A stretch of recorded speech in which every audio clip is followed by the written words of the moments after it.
বারবার আমরা আপনাদের সচেতন করার চেষ্টা করি যে ডিজিটাল অ্যারেস্ট বলে কিছু হয় না, ডিজিটাল অ্যারেস্ট বলে কিছু নেই, কিন্তু তবুও ফাঁদে পড়েন অনেকেই। যেমন 2 কোটি টাকা ডিজিটাল অ্যারেস্টের নামে প্রতারণা, গ্রেফতার হয়েছে কিন্তু একজন মহিলা, তিনি 27 মে থেকে 18 জুন দফায় দফায় টাকা গায়েব হয়েছে, তার একাধিক অ্যাকাউন্টে প্রতারণার টাকা ট্রান্সফারও হয়েছে। কথা বলবো প্রতিনিধি সমীর রুদ্রর সঙ্গে। সমীর, কিভাবে ফাঁদে পড়লেন? দেখো অরিন্দম, মায়াপুরের বাসিন্দা কটনা ভেল্লাই নামে এক বিধবা মহিলা, তাকে গত 27 মে সকালে এক অজ্ঞাত নাম্বার থেকে ফোন করে বলা হয় যে তার আধার নম্বর ব্যবহার করে একাধিক অপরাধ সংঘটিত করা হয়েছে এবং ইতিমধ্যে সুপ্রিম কোর্টের নির্দেশে তদন্ত শুরু করেছে মুম্বাই ক্রাইম ব্রাঞ্চ। এরপরে মুম্বাই ক্রাইম ব্রাঞ্চের অফিসার পরিচয় দিয়ে ভিডিও কলে তার সাথে যোগাযোগ করেন পুলিশের পোশাক পরা কয়েকজন ব্যক্তি এবং তাকে জানানো হয় যে তাকে ডিজিটালি অ্যারেস্ট করা হয়েছে এবং তার বিরুদ্ধে বিভিন্ন ফ্রডের অভিযোগ রয়েছে। এবং এরপরে কিন্তু ওই মহিলা আতঙ্কিত হয়ে পড়েন এবং নিজেকে বাঁচানোর চেষ্টা করেন। তখন ওই অফিসার তাকে বলেন যে তাকে টাকা দিতে হবে, তবেই তিনি মুক্তি পাবেন। এরপরে দফায় দফায় প্রায় 2 কোটি টাকা বিভিন্ন অ্যাকাউন্টে তিনি পাঠাতে বলেন এবং সেই গ্রেফতার করা হলো কোথা থেকে? অপরাধীকে কর্ণাটক থেকে গ্রেফতার করা হয়েছে। পুলিশ যখন তদন্ত শুরু করে জানতে পারে কর্ণাটকের একটি ব্যাংক থেকে টাকা তোলা হয়েছে, এরপরে পুলিশ সেখানে যায় এবং সেখান থেকে একজনকে গ্রেফতার করা হয়েছে এবং এখনো পর্যন্ত 52 লক্ষ টাকা উদ্ধার করা হয়েছে। এখনো পর্যন্ত 52 লক্ষ টাকা উদ্ধার করেছে পুলিশ।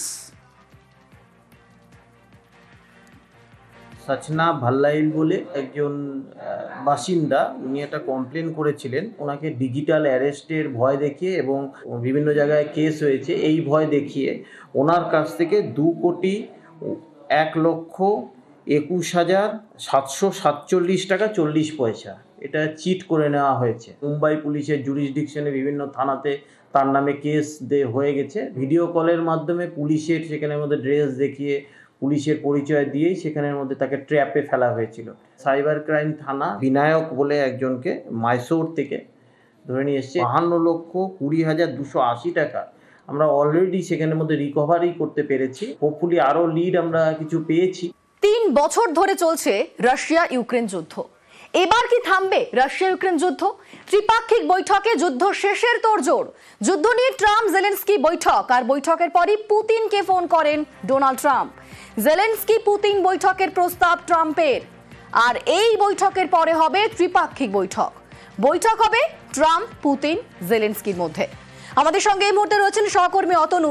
অতনু, যেই যুদ্ধ এতগুলো বছর ধরে চলে আসছে, সেই যুদ্ধ কবে থামবে তা এখন গোটা বিশ্বের মাথা ব্যথার কারণ। আর এবার দ্বিপাক্ষিক বৈঠক, তারপর ত্রিপাক্ষিক বৈঠকের তোড়জোড়, আর সেখানেই কি যুদ্ধ শেষের ইঙ্গিত পাওয়া যাবে বলে মনে করা হচ্ছে? একটা ইঙ্গিত তো রয়েছে, তারা গতকাল যে বৈঠক হয়েছে ট্রাম্পের সঙ্গে, সেই বৈঠকে আরো অনেকে ছিলেন। আরো অনেকে মানে হলো ইউরোপের মহাশক্তিধর দেশগুলো যাদের বলা হয়, তাদের মধ্যে ইতালি, জার্মানি এবং তার সঙ্গে ফ্রান্স, ব্রিটেন প্রতিনিধিরা সবাই ছিলেন। ন্যাটোর তিনি এই মুহূর্তে জেনারেল সেক্রেটারি তিনি ছিলেন এবং ইউরোপীয় কমিশনের জেনারেল সেক্রেটারি ছিলেন। তো সবারই কিছু না কিছু বিষয় রয়েছে এই বৈঠকে, মানে এই যুদ্ধের সঙ্গে জড়িয়ে রয়েছে, এদের সবার স্বার্থ। তো সবাই যখন একমত হয়ে একটা জায়গা তৈরি হয়েছে যে এই প্রথম এই যুদ্ধের মাঝে এই প্রথম 2 দেশের 2 রাষ্ট্রনায়ক অর্থাৎ পুতিন আর জেলেনস্কি তারা মুখোমুখি বসবেন বলে ঠিক করেছেন, তাহলে একটা ইঙ্গিত তো পাওয়াই যাচ্ছে। কিন্তু জেলেনস্কি রাজি হয়ে গেছেন, এটাও একটা ভালো খবর। জেলেনস্কি বলছেন আমরা সম্পূর্ণ রাজি, আমি পুতিনের সঙ্গে বসতে রাজি এবং পরবর্তীকালে যদি ট্রাম্পের সঙ্গে বসতে হয়, মানে 3 পক্ষ একসঙ্গে বসে যদি বৈঠক করতে হয় তাতেও রাজি। কিন্তু এই বৈঠকের আগে কোনো শর্ত দেওয়া চলবে না। অর্থাৎ যে শর্তের কথা পুতিন প্রথম থেকেই বলে আসছেন যে 2014 সালে তারা ক্রিমিয়া দখল করে চলছে, ক্রিমিয়া নিয়ে কোনো কথা হবে না। দ্বিতীয়ত ডনবাস পর্যন্ত রাশিয়ার সেনা পৌঁছে গেছে, সেই ডনবাস পর্যন্ত এলাকা রাশিয়াকে ছেড়ে দিতে হবে।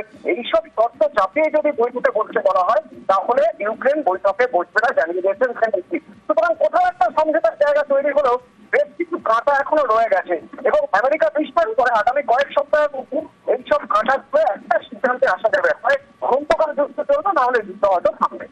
একেবারেই অতনু, শেষমেশ এই বৈঠক হয় কিনা এবং সেই বৈঠকে দুটো দেশের রাষ্ট্রনেতা অর্থাৎ পুতিন এবং জেলেনস্কি মুখোমুখি হলে কি কথা হয়, বৈঠকের শেষে কি হয়, অবশ্যই সেদিকে নজর গোটা বিশ্বের।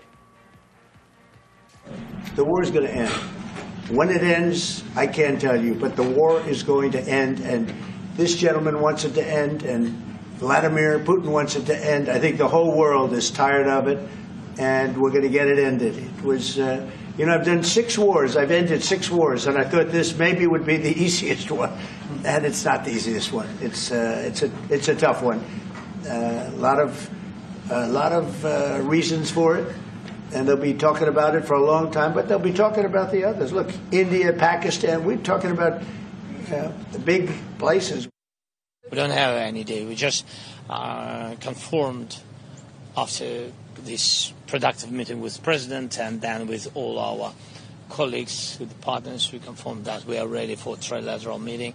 And if Russia proposed to President of the United States bilateral, and then we will see the result of bilateral, and then it can be the trilateral. So I said always, so Ukraine will never stop on the way to peace, and we are ready for any kind of formats, but on the level of leaders. মুখ্য নির্বাচন commissioner Gyanesh কুমারকে সরাতে এক কাট্টা বিরোধী শিবির। শীতের অধিবেশন হবে গরম, পেশ হবে ইমপিচমেন্টের প্রস্তাব। चुनाव आयोग के कंधे पर बंदूक रखकर भारत के मतदाताओं को निशाना बनाकर राजनीति की जा रही हो और मेरे सर सारे मतदाताओं को अपराधी बनाना और चुनाव आयोग शांत रहे, संभव नहीं। हलफनामा देना होगा या देश से माफी मांगनी होगी, तीसरा विकल्प नहीं है। নির্বাচন কমিশন যে দাবি করছে 1 সপ্তাহের মধ্যে আপনাকে এফিডেভিট জমা দিতে হবে, এফিডেভিট দেবে কেন? তাই তো ইলেকশন কমিশনে। মুখ্য নির্বাচন কমিশনারের রাজনৈতিক বক্তব্য, তা নিয়ে রাজনৈতিক সংঘাত তুঙ্গে। রাজধানীতে সাংবাদিক বৈঠক, টিম ইন্ডিয়া এক কাট্টা। কলকাতায় চড়া সুর অভিষেক বন্দ্যোপাধ্যায়ের। নির্বাচন কমিশন যে দাবি করছে 1 সপ্তাহের মধ্যে আপনাকে এফিডেভিট জমা দিতে হবে, এফিডেভিট দেবে কেন? তাই তো ইলেকশন কমিশনে। ইলেকশন কমিশনের ক্ষমতা আছে যে এফিডেভিট দিয়ে বলবে যে একটা ভুল বা গরমিল যদি আগামী দিন কোথাও থাকে, চিফ ইলেকশন কমিশনার পদত্যাগ করবে। সুতরাং যেভাবে মানুষের মৌলিক অধিকার ভারতীয় জনতা পার্টি ভারতের নির্বাচন কমিশনকে কাজে লাগিয়ে কেড়ে নিতে চাইছে, এটা মানুষের কাছে দিনের আলোর মতো পরিষ্কার হয়ে গেছে। শুধু সুর চড়ানো নয়, এবার মুখ্য নির্বাচন কমিশনার জ্ঞানেশ কুমারকে পদ থেকে সরাতে সংসদে ইমপিচমেন্ট প্রস্তাব আনার সিদ্ধান্ত নিয়েছে বিরোধীরা।